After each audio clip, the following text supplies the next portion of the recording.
Are you a female athlete who struggles to eat enough? Are you dragging through your training sessions and know your poor nutrition is to blame? Do you want to build some beautiful muscle and boost your confidence at the same time? In today's episode, I'm going to explain exactly how I did just that, and you can too. Undereating as a female athlete can take a huge toll on your body, so let's stop depriving and start thriving. Grab a pen and paper and let's go.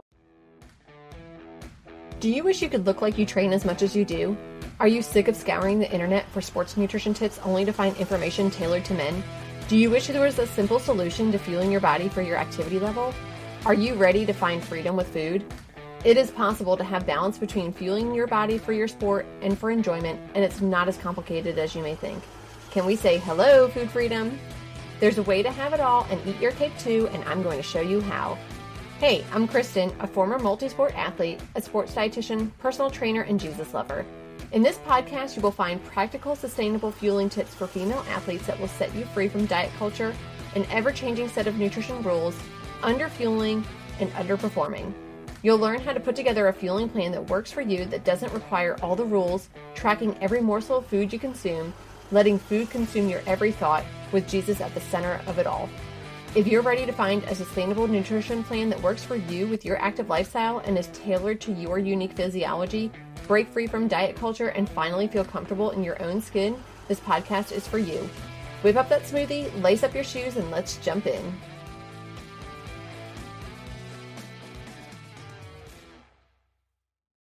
I'm really excited about today's episode. I feel like undereating in the female athlete community is something that is at epidemic proportions right now. I think there is so much misinformation out there about nutrition, and I also think that there's so many diets and clean eating, ketogenic diet, low carb diet, carnivore diet, all these different diets that don't apply to female athletes, but yet we are the ones that are most health conscious, and we are the ones that are looking at this thinking, oh my gosh, this is what I should be doing. And this is exactly where I was many years ago. And it's a horrible place to be. I remember two specific times. One was when I was struggling with an eating disorder. I wanted to look like the fitness model that was on the cover of a fitness magazine. And I used to look at these magazines all the time and think, wow, what do I need to do to look like this? Let me just go to the nutrition section and figure out what they're doing. And surely if I eat like that, I will look like them too. I was sorely mistaken, unfortunately. It did not work out like that for me. Another time that I can think of was when I was actually training for a figure competition. This was many years later once I got past my eating disorder, and I thought, I can do this figure competition, no problem. I'm going to prove to myself that I can do it without struggling through disordered eating. And I did, but it was a horrible time in my life because I went from eating almost 3,000 calories a day when I was in the bulking phase to then scaling back to almost 1,200 calories a day when I was in the cutting phase, which was a crazy shift. I was still training almost 2 hours a day, and I felt like crap. I felt so bad. I remember going to the squat rack and literally crying at the squat rack because I was so tired and I was so hungry, but I just felt like I can't eat right now because I'm in the cutting phase. I can only eat what is on my diet plan.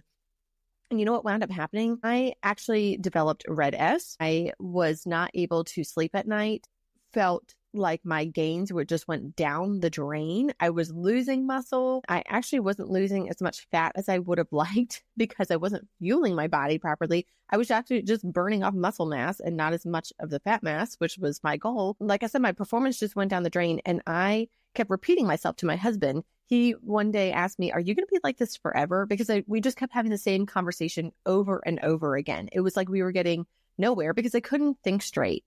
So I feel like this is so common, unfortunately, and this is something that is not really spoken about as much as it should be.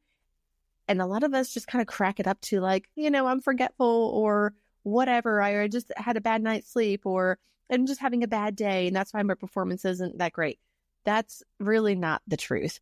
A lot of this goes back to underfueling and overtraining.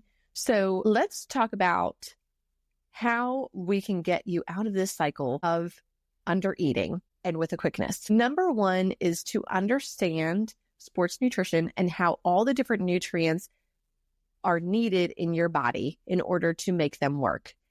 So what I mean by that is knowing what are carbohydrates, what do they actually do in your body, where do you get them from? Same thing with proteins and same thing with fats.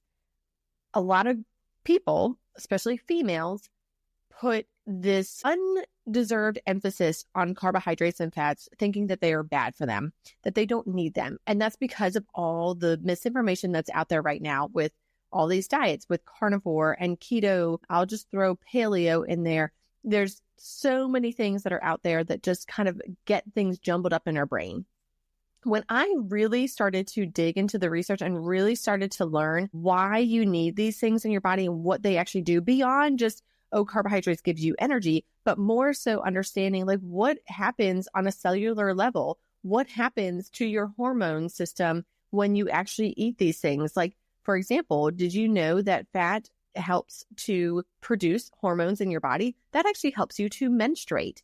And menstruation is really important for things to happen in your body as a female athlete that keeps you healthy. For example, if you're not menstruating, you are actually more likely to lose bone mass and you're more likely to get an injury as a result. These are things that are really, really important as a female athlete to know and to understand, oh, I actually need these things, that they're not actually bad.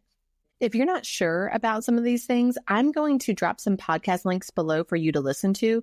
But really, the best thing that you can do is to learn how to fuel your body for yourself. And the way that you can do this is to actually set up a consultation with me. This is a time where we will actually figure out exactly what your body needs and when, because we can figure out what your activity level is, approximately what you're burning, how much carbohydrates, protein, fat that you need based off of that, to help you reach your goals. And it'll really help you to understand what that actually looks like in a day, what the timing of all that looks like, so that you reach your goals a lot faster rather than just spinning your wheels. I will drop a link below for you to set up a consultation with me, but that is the best way that you can learn, is actually just by doing it. You learn from a professional that is going to set it up for you. You have a plan in place and then you do it. You go through the motions and you learn that way. And then you'll start to see what works for your body and what doesn't work for your body. Number 2 is to set boundaries for yourself. So what I mean by that is when I was struggling with this, I really had an issue with looking at those fitness magazines. And so what I wound up doing after I realized that this was an issue was I just stopped looking at those fitness magazines. I stopped buying them. I stopped subscribing to them. And I know fitness magazines aren't really a thing anymore, but it might be Instagram or it might be TikTok or it might be Facebook or whatever the case is for you. I want you to kind of do a self-evaluation and figure out what triggers you. Is it looking at people on social media? Is it looking at your teammates, or is it looking at your friends and comparing yourself? Whatever it is, I want you to just do a self-assessment and figure out what that is. And I want you to work your way to stopping those things. And part of that is talking to a trusted friend or family member that can be your accountability partner. So if you have a good friend, maybe it's your mom and maybe it's your best friend, a teammate, whatever, I want you to reach out to them and say, hey, look, I've got a problem and I really need you to help me through this right now. It is a extremely lonely road if you try to do this by yourself, and it is much, much harder. Take it from me. It took me 10 years to work through my disordered eating, years of underfueling and overtraining. But once I started talking to people and actually opening up about it, it was like the floodgates opened and it just made it so much easier. So number 2 is to set boundaries for yourself, see what your triggers are, and to talk to somebody about it. Last but not least is to set realistic goals for yourself. So what I mean by that is to figure out exactly what you want to accomplish. Is it that you want to be faster in running? Is it that you want to lift more weight and you want to build some muscle? Is it that you want to get your rowing time down? Whatever the case is, I want you to figure it out exactly what your goal is that you want to accomplish. And then from there, you're going to start to create SMART goals for yourself. I have a podcast episode on this and I'm going to link it below for you. But SMART goals it's just an acronym for specific, measurable, achievable, relevant, and time-bound. So what that means is you're going to figure out, okay, I want to build some muscle. I want to build 5 pounds of muscle and I want to do that in 6 months. So that is specific, it's measurable, it is achievable, and it's also time bound because we're saying in 6 months, I'm going to gain 5 pounds of muscle. That is an outcome goal. But then what we're going to do is we're further going to break it down into a behavioral goal. So what is it going to take to get you there? How do you get to building 5 pounds of muscle in 6 months? Well, you're going to have to eat more, and you're going to have to make sure that you are eating enough protein. You're also going to make sure that you are eating enough carbohydrates. So if you don't know how much to eat, that's when you're going to contact me and set up a consultation so we can figure out exactly how much you need to be eating to get that goal to happen for you. But if you already know, great, then you're just going to put that plan in place, and then you're going to figure out what foods fit into that. Now, if you don't want to figure out the exact grams, you can also use the plate method of a half of a plate of carbohydrates, a handful of protein, that type of thing. But if you're not sure the exact amount, like I said, contact me. I'll drop the link below to set up a consultation with me.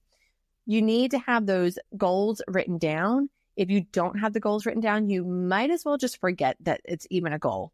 You need to figure out the goal, write it down, and put it somewhere that you can see. And this is going to help to keep you on track, because the days that you feel like, oh my gosh, I've just eaten too much, I can't simply eat anymore, I'm just going to gain weight. What you can do is you look back at your goals and know, okay, well, this is what I need to be doing in order to reach this goal. And this is what my goal is. And I promise you, it'll keep you a lot more on track, and it'll really help to get that little red devil off your shoulder that keeps telling you, oh, you're eating too much, you're going to gain weight. Don't do it. So like I said, if you don't know what to eat, how much to eat, you have no idea how to put this all together, reach out to me. I'll drop the link below for you to set up a consultation for yourself. And the best way to do it is to learn by doing. Hey friend, if this podcast inspired you, encouraged you, or changed you, I would love for you to leave me a review and share it with a girlfriend who will find it helpful or inspiring. That is the best way you can thank me and help me share my knowledge so I can help more people just like you. I'm so thankful that you spent this time with me today, and I'd love to connect with you. Join my Facebook group, Female Sports Nutrition, or send me a DM on Instagram, or hop on over to my website, EliteNutritionPerformance.com. I'll see you back here next week.